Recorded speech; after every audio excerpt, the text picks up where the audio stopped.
Hope Against Hope was just an incredible intersection between all of my passions. Like, I study international relations and art history, and so the preservation of art across, like, that has political significance is just perfect. Hope Against Hope was written by Nadezhda Mandelstam, and her husband was Osip Mandelstam, an incredibly famous Russian poet. And unfortunately, he was politically killed. He was killed in the Gulag for being a dissident. But she memorized all of his poetry and was able to write it down years later so that we can enjoy it in our Hertog seminar now and in the world. And it's incredibly beautiful poetry. But the real meat of our seminar was her memoir, Hope Against Hope. And her name actually translates to hope in Russian. And so there was just a deep significance. Her story, their story, living and surviving through not just a bad government, not just the horrors of Soviet Russia, but a total breakdown in society. And yet here, among kind of the rubble of what had been society, is this amazing, beautiful poet and their marriage and their story that springs out of this. And it was just truly, it was incredible. My family also has a history of political violence. Not that we do political violence. My family, the reason my mom immigrated to the United States was to escape political violence in Romania. And so studying this was a deeply personal practice for me. It was the opportunity to study the best of humanity who survived through the worst of humanity. And so the lessons for life and intellectual life and just absolutely everything were to be found with this amazing cohort. And I think the part that I enjoyed most was just the excellent and individual reasons that every single participant brought to the cohort. Every single one of them had, of course, a very distinguished kind of academic side to them, but a very personal and a personal intrigue for why am I reading this book? Where do I see myself placed in history? How can I empathize with this incredible woman? And what can I learn from? What can I take out from this?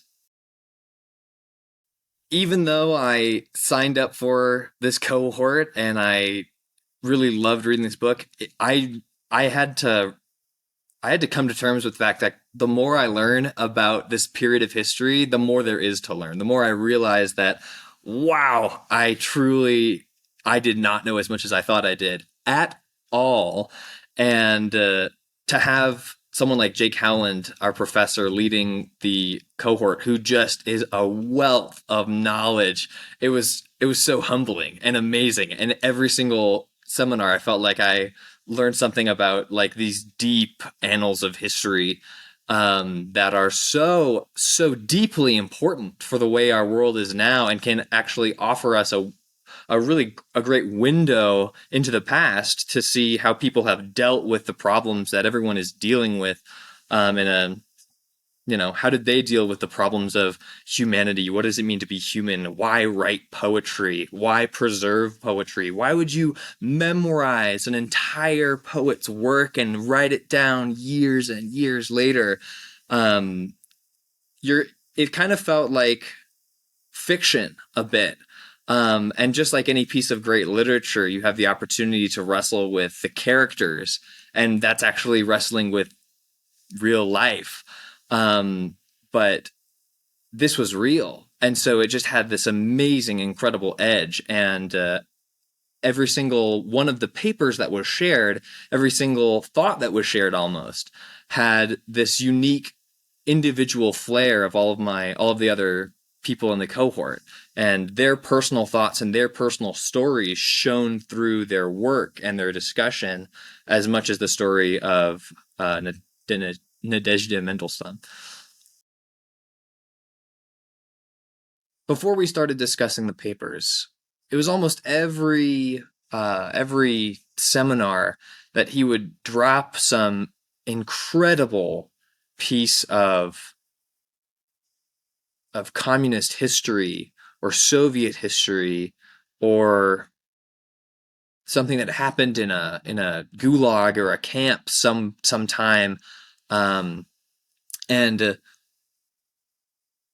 that really naturally led to a discussion of all the other things that we had ever read, almost all of the other books that kind of formed our collective knowledge around the topic and our personal approaches to interpreting poetry and finer things in life and literature. And basically every seminar, our TA would include this list of all of the books that had been included or just mentioned in our discussion, and it was easily over 15 every single time, and they were different every single time. And I feel like my world has not just opened. It was incredible. It was not just open to this one book that we're studying, but actually broad swaths of literature that I would not have been exposed to otherwise. I think one interesting thing that I realized over the course of the seminar was how many countries people were calling in from. I'm studying abroad in Mexico right now. We had people in Europe. We had people in the United States. We had people in like a variety of different countries and places, different time zones, and yet we're all coming together. And so initially I was like, well, it's online, whatever, but through maybe after like the third week, I was like, oh my gosh, this is a superpower, because I can have the expertise of somebody who's living in Italy, and I can have the expertise of someone who's teaching from Texas, and I can have or living in Texas. And here I am, a student from Illinois studying in Mexico, and I can be part of and take part in this really multi-dimensional, this multidisciplinary, wonderful thing. And I don't think there would not have been a way to do what we did if we had to be in person. So it was actually to our credit, and it was actually incredible. The world needs more young people and people in general who can think and who can read and who can write. And if you can think and you can read and you can write, you can do almost anything in this world.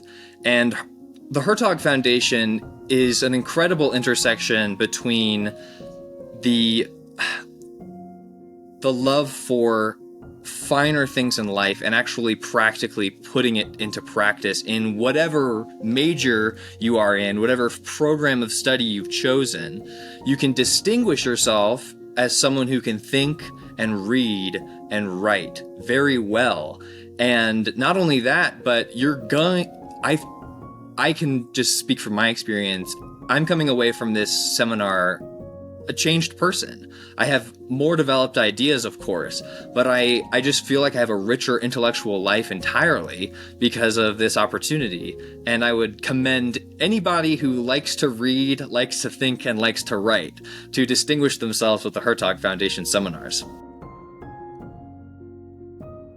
I couldn't have expected the diversity of thought that I would encounter in the Hertog Foundation, and it was so refreshing. Even at university, which is of course supposed to be the place where everybody's talking and discussing and learning and committed to that, it was just really surprising in the best kind of way to come and be able to speak with people who are really not afraid to tell you their interpretation, and where this space is created for discourse, for disagreement, to be taught, and iron sharpens iron, kind of. And